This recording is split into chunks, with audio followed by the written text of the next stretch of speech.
मुनि गण वर्णित करते महिमा पंच कल्याण की।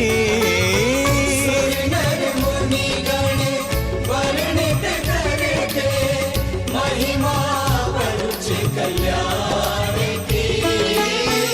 जिनसे पूजित होती जग में प्रतिमाएं पाषाण की। प्रतिमाएं पाषाण की। गर्भावतरण से सिद्ध शिला की यात्रा ये भगवान की। गर्भावतरण से सिद्ध शिला की यात्रा ये भगवान की। जिनसे पूजित होती जग में प्रतिमाएं पाषाण की। प्रतिमाएं पाषाण की। हमने हंसते हुए जन्म तो नहीं लिया, रोते हुए जन्म लिया है, लेकिन क्रियाएं ऐसी कर सकते हैं कि हम हंसते हंसते मरण का वरण, जिसके कहते हैं मृत्यु महोत्सव। जैन आगम में मरण को मातम नहीं महोत्सव माना है, और जो अपना मरण महोत्सव पूर्वक करता है उसका जीवन सार्थक हो जाया करता है, और उसके लिए ऐसे पंच कल्याण ऐसे महोत्सव निमित्त कारण बनते हैं। इनमें हमारे भाव जागते हैं, हमारे मन में विशुद्धि आती है, और उस विशुद्धि के कारण से हम भी ऐसी तीर्थंकर प्रकृति का बंध कर सकते हैं। तीर्थंकर प्रकृति का बंध हो या ना हो, ये मत सोचो मैं तीर्थंकर बनूं, क्यों तीर्थंकर के पद लिमिटेड हैं, तो क्या उतने ही मोक्ष जाएंगे? नहीं, भावना ये भाव कि मैं भी मुक्ति का पात्र बनूं। एक एक तीर्थन करके चरण सानिध्य में लाखों लाखों करोड़ों करोड़ों मुनि मोक्ष को प्राप्त हो जाते हैं। आप संवेद से करके चढ़ाते, उसमें आता है इतने अरब इतने करोड़ इतने मुनि मोक्ष गए। वो तीर्थंकर तो नहीं बने, लेकिन मोक्ष गए। तो हम भी इसी प्रकार की भावना भाएं, इसी प्रकार की कल्पना करें कि हे भगवान, एक दिन हमारा भी ऐसा है कि हम भी हंसते हंसते जन्म लें, और हंसते हंसते जन्म नहीं ले सके तो कम से कम जीवन को सफल करते हुए हंसते हंसते मरण का वर्ण करके अपने जीवन को संस्कारित कर लें, तो आपका जीवन सफल हो सकता है। उसके लिए दो पंक्ति कहीं, धूल में पैदा हुए धूल में मर जाएंगे, धूल में पैदा हुए धूल में मर जाएंगे, लेकिन जितना जिए फूल जैसे महकाएंगे। संसारी सामान्य प्राणी धूल में पैदा होता है, धूल में खाता है, धूल में जन्म लेता है, धूल में ही मर जाता है, धूल में मिट्टी का पुतला मिट्टी में मिल जाएगा। वो भजन में नहीं गाऊंगा, मिट्टी का पुतला है, मिट्टी में जन्म लेता है, मिट्टी में ही मर जाता है। लेकिन जो सज्जन पुरुष होते हैं, जो साधु पुरुष होते हैं, जो महापुरुष होते हैं, वो भले ही धूल में जन्म लिए हों, लेकिन वो अपने जीवन को फूल जैसा महका लेते हैं, तो उनका जीवन सफल और सार्थक हो जाता है। तो बंधु, इस प्रकार की कल्पना हम भी करें कि जैसे आज तीर्थंकर बालक का जन्म हो रहा है, जब तीर्थंकर का बालक का जन्म होता है, तीनों लोकों में सुख शांति छा जाती है। जहां नरक में मारकाट होती है, जहां एक क्षण के लिए भी सुख नहीं है, वहां भी सुख शांति का वातावरण छड़ जाता है। और उस शांति के वातावरण के कारण से उन निगोदिया जीवों को इतना पुण्य का सृजन, उनका देख रहे हो सरकारी हानि, तीर्थन करके जन्म के समय इतनी शांति नरक और निगोद में होती है, लेकिन यहां नहीं हो पा रही। और ये कहा गया कि निगोदिया जीव निगोद से निकल जाता है। किस कारण से? सिर्फ वह कारण के तीर्थन करके परमाणु जब फैलते हैं, उनके जन्म के परमाणुओं से उनकी विशुद्धि बनती है, और उस विशुद्धि के कारण से निगोदिया जीव जो एक श्वास में 18 बार जन्म मरण कर रहा है, वह मुक्ति का पात्र, मतलब निगोद से मुक्ति मिल जाती है और भविष्य में भी मुक्ति का पात्र बन जाता है। जब एक निगोदिया जीव निगोद की पर्याय को छोड़ करके त्रिस पर्याय में आ सकता है, मनुष्य पर्याय में आ सकता है, तो क्या हम मनुष्य भगवान का जन्म कल्याणक बना करके आत्म कल्याण नहीं कर सकते? अवश्य कर सकते हैं। ऐसे जन्म कल्याणक का यहाँ महोत्सव है। जब जन्म कल्याणक होता है तो स्वर्ग में इंद्र का आसन कंपायमान होता, वो भी आप देखेंगे। इंद्र डोलता है, घबराता है कि मेरा आसन किसने कंपाय कर दिया, किसकी शक्ति है।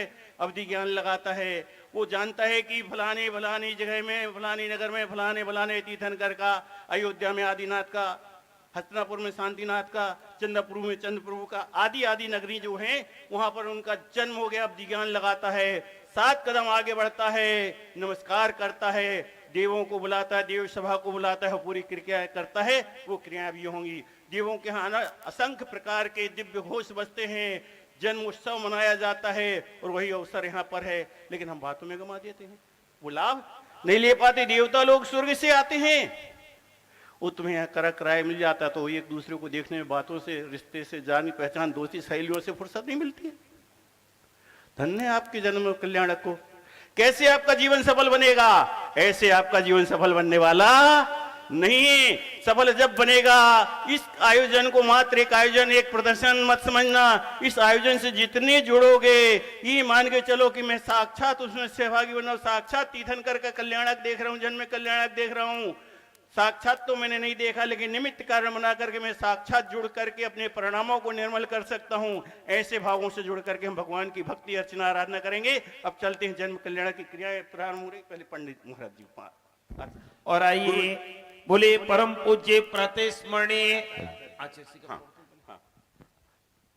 बोले परम पूज्य प्रातस्मरणीय आचार्य श्री पुष्पदंत सागर जी महाराज की जय हो।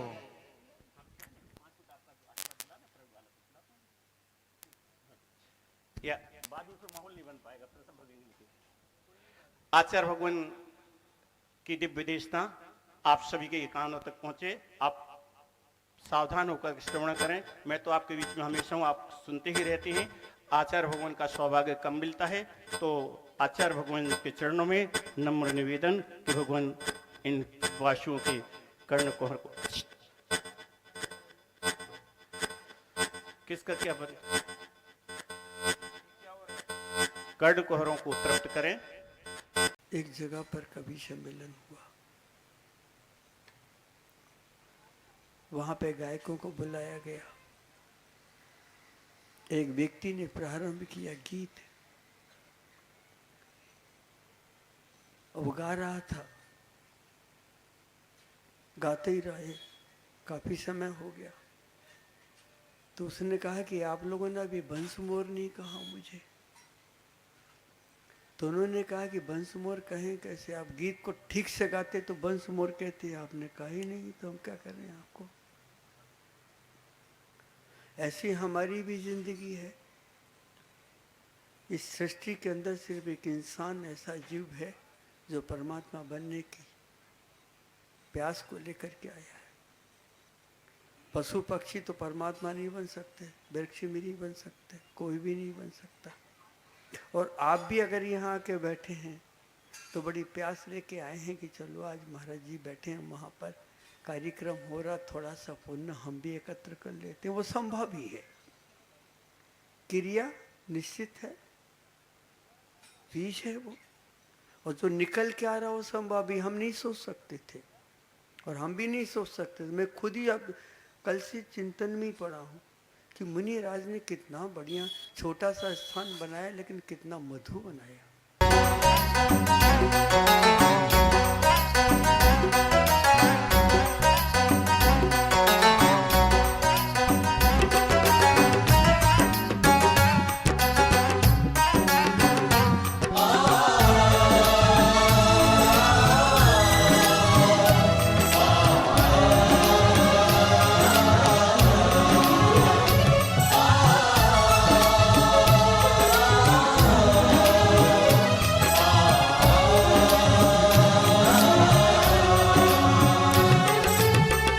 तीर्थंकर जब गर्भ में आते, इंद्र रतन चहु दिश बरसाते। 16 सपने देखती माता, स्वप्न वो शुभ फल लेकर आते। जन्म समय तिहु लोक के वासी, आनंदित हो जाते। तब सौधर्म और शचि प्रभुवर का जन्माभिषेक कराते। जन्माभिषेक कराते, जन्माभिषेक कराते। आध्यात्मिक ऊर्जा देती शुचिता इस विधि विधान की। जिनसे पूजित होती जग में प्रतिमाएं पाषाण के। प्रतिमाएं पाषाण की।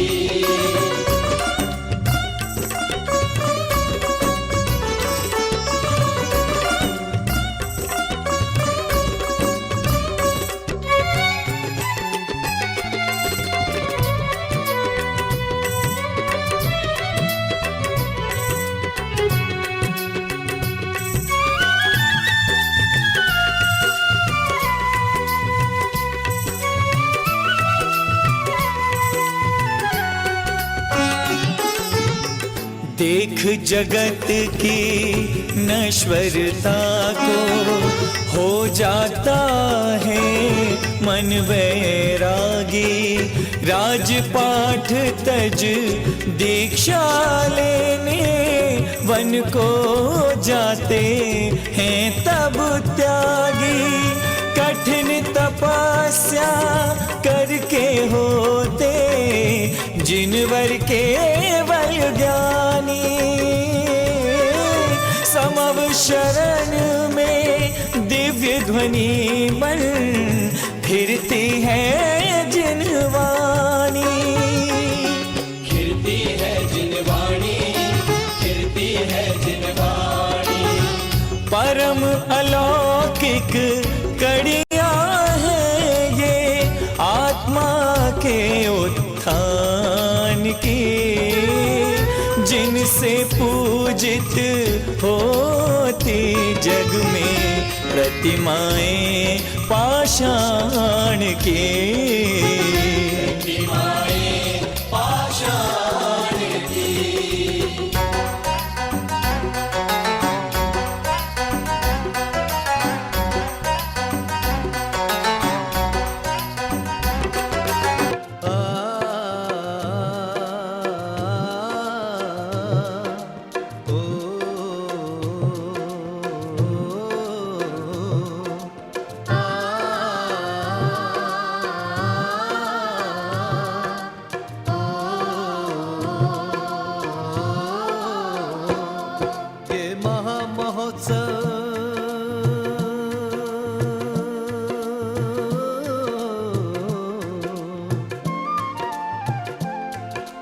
महामहोत्सव पंच कल्याणक आया मंगलकारी।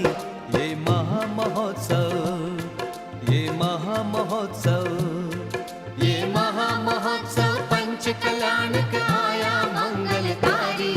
ये महामहोत्सव, ये महामहोत्सव।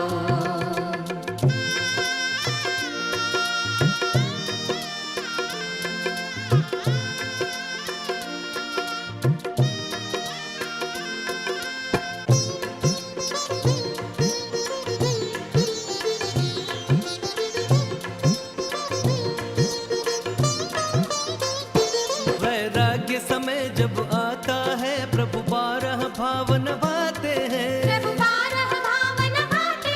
तब ब्रह्मलोक से लौकातिक आधन्य धन्य यश गाते हैं।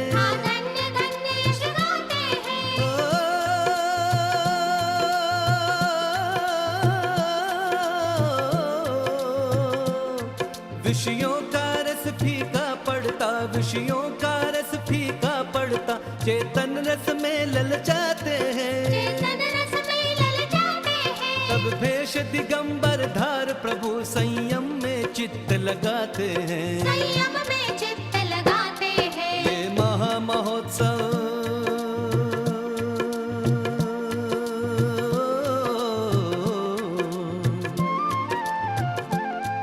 ये महामहोत्सव पंच कल्याणक आया मंगलकारी। ये महामहोत्सव, ये महामहोत्सव।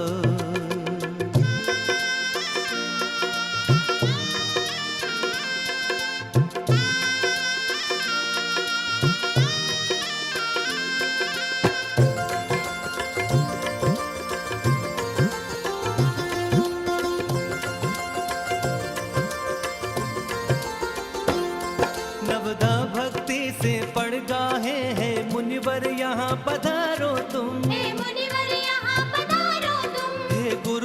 अत्र अत्र तिष्ठो निर्दोष अशन कर धारो तुम। निर्दोष अशन कर धारो तुम। ओ,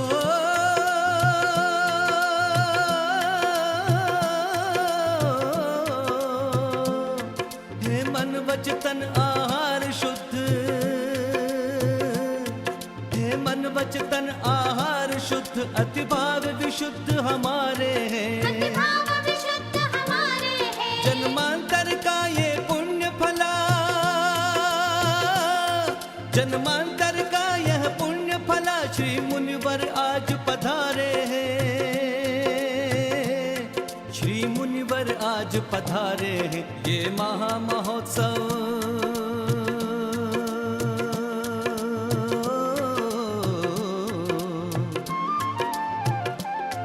ये महा महोत्सव पंच कल्याणक आया मंगलकारी। ये महा महोत्सव, ये महा महोत्सव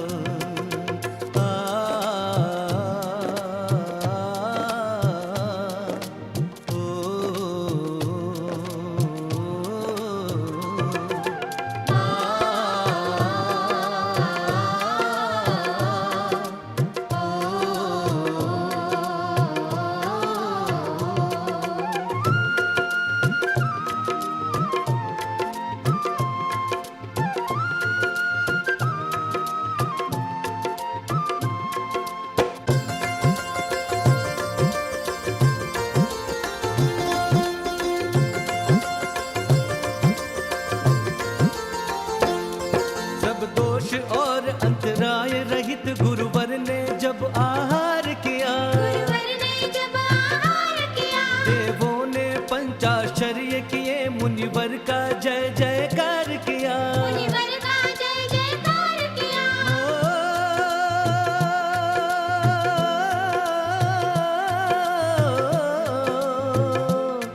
है धन्य धन्य शुभ घड़ी, आज आंगन में सुर तर आया है। अब चिदानंद रस पान है, तू मुनिवर ने चरण बढ़ाया है। मुनिवर ने चरण बढ़ाया है। ये महा महोत्सव,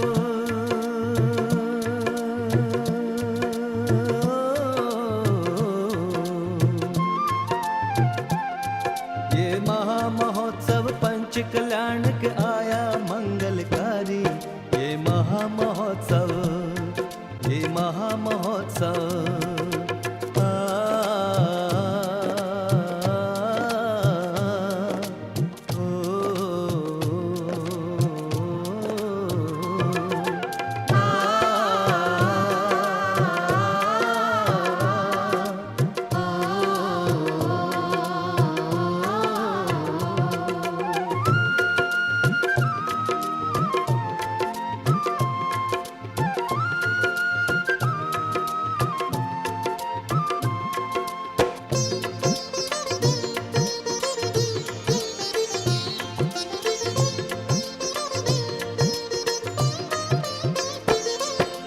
धन्य धन्य वे कान गुरु जिनवर महिमा बतलाते हैं। जिनवर महिमा बतलाते हैं। वे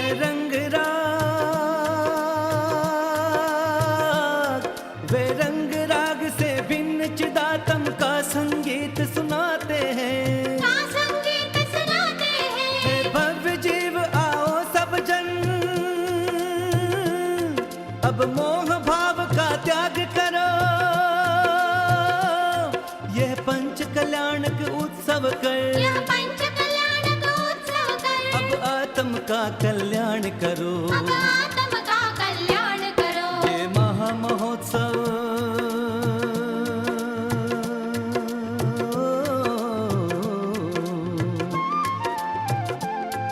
ये महा महोत्सव पंच कल्याणक आया मंगलकारी।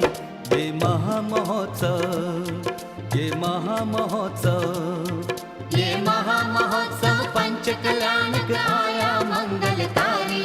ये महा महोत्सव, ये महा महोत्सव।